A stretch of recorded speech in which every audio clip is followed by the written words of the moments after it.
अस्सलाम वालेकुम एवरीवन। सो आज की जो वीडियो है वो बहुत ही हार्ट ब्रेकिंग है, दिल दहला देने वाली है, क्योंकि जो भी इज़राइल और पैलेस्टीन के बीच जो वार चल रहा है, आपको क्या लगता है कि यह क्या पैलेस्टीन ने ये वार किया था इज़राइल पे? नहीं, ऐसा नहीं है। सोर्सेस की माने तो यह हमास के आई थिंक टेररिस्ट ऑर्गेनाइजेशन ने ऐसा किया है। तो चलिए वीडियो को देखते हैं, क्योंकि इंडिया में बहुत लोग ऐसे हैं जो बोल रहे हैं कि पैलेस्टीन की गलती है, पैलेस्टीन ने ऐसा किया है। इस रिएक्शन वीडियो को देखते हैं और सच्चाई तक जानते हैं कि क्या हो रहा है पैलेस्टीन और इज़राइल। आपको क्या लगता है पैलेस्टीन की तरफ से ये जो 5000 मिसाइलें छोड़ी गई हैं, ये वहाँ की जो जनता है, आम मुसलमान हैं, उन्होंने किया है? हरगिज़ नहीं। ऑथेंटिक सोर्सेज आर टेलिंग कि ये हमला हमास के आतंकवादी संगठन ने किया। और अब सफ़र पता है कौन करेगा? इजराइल की आम जनता ने तो किया ही। 500 से ऊपर लोग मारे जा चुके हैं ऑलरेडी। और पैलेस्टीन की जनता सदियों सदियों से तो भुगत ही रही है, और अब उनकी सफरिंग में और इजाफा हो गया है। ये जितनी भी कंट्रीज इजराइल को सपोर्ट कर रही है ना, आम पैलेस्टीनियंस को मारने में नजर नहीं आती उनके अंदर इतनी सी भी इंसानियत। अस्सलामुअलैकुम, नमस्ते, सत श्री अकाल। बेशक हम सब एक्सेप्ट करते हैं कि इजरायली जो एक मासूम मारा गया है, उनके साथ नाइंसाफी हुई है, but most of the world is having sympathy for only Israeli people, not for Palestinians. मतलब इजराइल वाले लोगों का खून खून और पैलेस्टीनियंस का खून पानी। आप सब अवगत होंगे ना कि कैसे मैप में पहले पूरा हिस्सा कौन ऑक्यूपाई करता था? पैलेस्टीन। और धीरे धीरे करके अभी वो इतना छोटा सा स्पेस दिखता है पैलेस्टीन का, बाकी सब इजराइल कब्जा कर चुका है। खैर, हमारी प्रज्ञा मिश्रा जी हैं जो हमेशा सच के साथ खड़ी होती हैं। उन्होंने एक वीडियो अपलोड किया है जिसमें टाइटल है, अपने आप को भगवान समझने लगे हैं इजराइल के प्राइम मिनिस्टर नेतन्याहू। और वो सच हमें बताएंगी कि एग्जैक्टली चल क्या रहा है इजराइल और पैलेस्टीन के बीच में। टाइटल से ही साफ जाहिर होता है कि वो पैलेस्टीन के साथ हैं। नमस्कार दोस्तों, क्या आप जानते हैं कि इजराइल हमास के इतने बड़े आतंकी हमले को रोक क्यों नहीं पाया? वजह एक ही है, इजराइल के प्रधानमंत्री का अहंकार, इजराइल के प्रधानमंत्री का घमंड, इजराइल के प्रधानमंत्री का गुरूर, इजराइल के प्रधानमंत्री नेतन्याहू की तानाशाही। हाँ, मैं बिल्कुल सही कह रही हूँ। किसी भी राजा का घमंड, उसकी तानाशाही, उसका अहंकार किसी भी देश को संकट में डाल सकता है।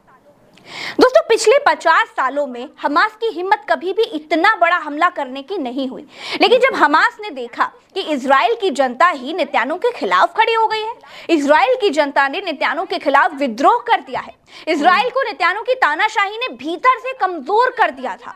दूसरी तरफ दोस्तों, इजराइल के बारे में कहते हैं कि इजराइल बहुत ताकतवर है, पत्ता हिलने से पहले पेड़ काट डालता है। इजराइल की मोसाद के बारे में इतना भौकाल दुनिया भर में है, लेकिन वो क्या कारण था कि न तो मोसाद को कुछ समझ में आया, न ही किसी और को आतंकी संगठन हमास के हमले की खबर लगी। हमास ने समुद्र के रास्ते से पैराग्लाइडर से उड़कर गोलियां बरसाई, 5000 मिसाइलें दाग डाली, और इजराइल सोता रहा। दोस्तों, ये सारे दावे ना खोखले होते हैं। इजराइल के बारे में समझना चाहते हैं तो पहले कुछ महीने पहले मई जून में चलिए। हुआ ये कि नेतन्याहू खुद को खुदा समझने लगे थे। किसी भी देश में जब किसी को जनता ज्यादा समय तक गद्दी पर बिठा देती है तो वो खुद को ना खुदा समझने ही लगता है। उसे लगने लगता है कि केवल उसका ही वचन है शासन, कोई उससे ऊपर नहीं है। यही इजराइल में हुआ। नेतन्याहू ने खुद को सबसे शक्तिशाली बनाने के लिए इजराइल की संसद से जुडिशियल ओवरऑल बिल पास करा लिया। ये वो कानून था जिससे अब इजराइल में सुप्रीम कोर्ट सरकार के किसी भी फैसले को गलत बताकर खारिज नहीं कर सकेगा, यानी जो सरकार कहेगी वही होगा। नेतन्याहू ने कानून बनाकर सुप्रीम कोर्ट को खुद से छोटा कर दिया। संसद में इसका विरोध हुआ तो 56 सांसदों को संसद के बाहर फेंकवा दिया गया। मतलब संसद में मौजूद जो मार्शल थे, उन्होंने इसका जब विरोध हुआ तो जितने सांसद थे उनको संसद से बाहर का रास्ता दिखा दिया। फिर 64 सांसदों ने बिल के पक्ष में वोट डाला, और विरोध करने वाला तो वहां पर कोई था ही नहीं। अगले दिन इजराइल में जो अखबार छपे, आप जानते हैं, उनका पहला पन्ना काला था, ब्लैक। इजराइल के भीतर इसका भयंकर विरोध हुआ। लाखों लोग नेतन्याहू के इस फैसले के खिलाफ सड़कों पर उतर आए।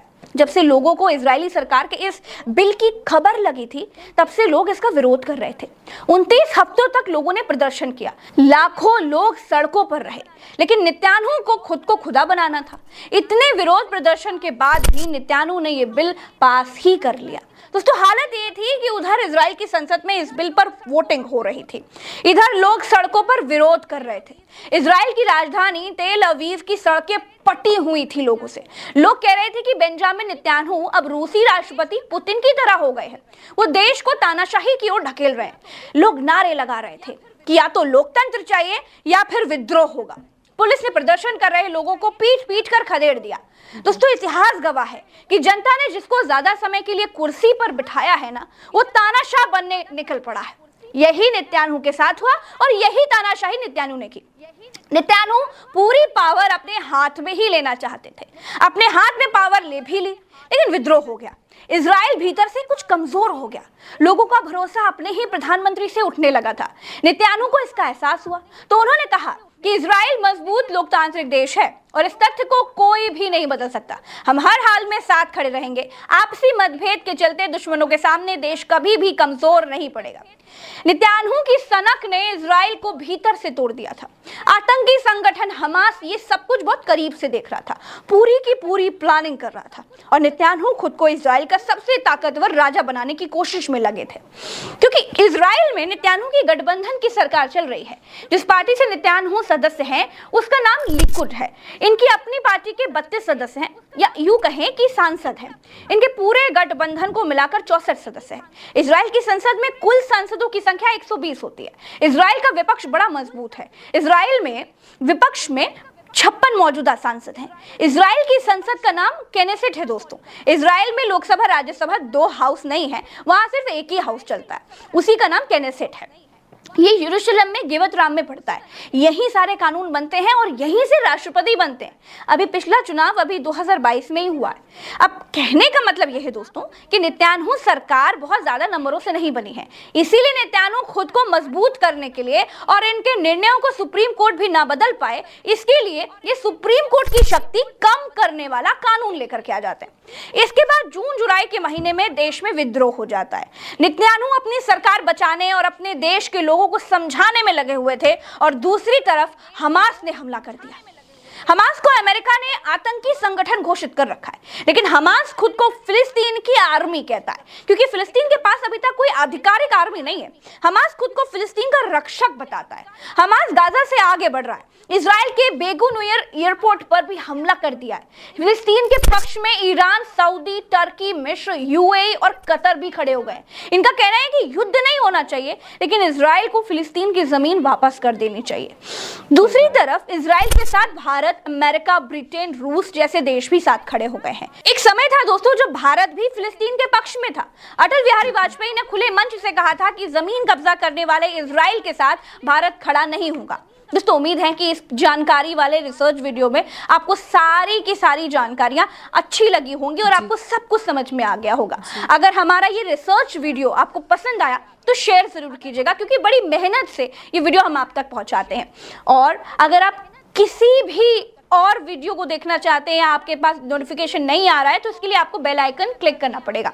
दोस्तों एक बात याद रखिएगा, किसी भी समस्या को समझने से पहले उसकी जड़ को समझना जरूरी है, और वो ही हम आपको प्रज्ञा के पन्ना के एनालिसिस में दिखाते हैं। चैनल सब्सक्राइब करना मत भूलिएगा। इस वीडियो में इतना ही। नमस्कार, राम राम, दुआ सलाम, जय हिंद। जय हिंद। और इतना अच्छा मैसेज दिया ना हमको प्रज्ञा जी ने कि इंडिया में आज जो यूथ है वो बढ़ चढ़ करके ये नारे लगा रहा है कि we support Israel, we are with Israel. वो तह तक नहीं जा रहे हैं, वो समझ नहीं रहे हैं कि इस प्रॉब्लम की जड़ कहाँ से स्टार्ट हुई थी। खैर इस वीडियो को देखने के बाद तो ढेर सारे लोगों की आंखें खुल ही गई होंगी और दिल दहल जाता है यार जब वो वॉर की हम वीडियोस देखते हैं ना, उसमें मिसाइल्स उड़ कर के जा रही हैं, मासूम बच्चे, औरतें, बुजुर्ग, आदमी सब मर रहे हैं, रेजिडेंशियल एरियाज पे हमला हो रहा है, आतंकवादी आतंक करके निकल जाते हैं, मरता आम इंसान ही है जिसने कोई गुनाह भी नहीं किया होता है। तो we all need to understand it mutually कि इन लड़ाई झगड़ों में, वॉर्स में कुछ नहीं रखा है और जो गलत है वो गलत है। अभी इजराइल ने कब से इतनी पैलेस्टीन की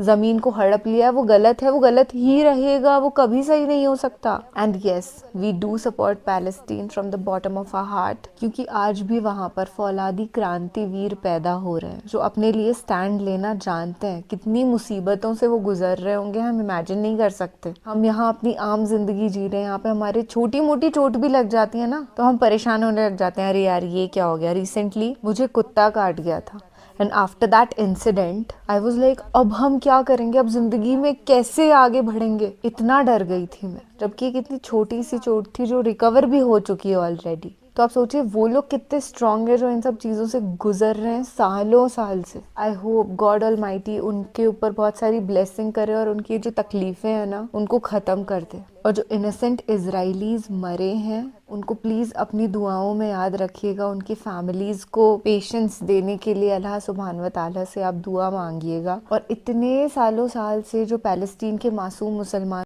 अल्लाह पैलेस्टीन के सभी भाई बहनों के हिफाजत करे और उनको सब्र करने की तौफीक अता फरमाए। आमीन सुम्मा आमीन।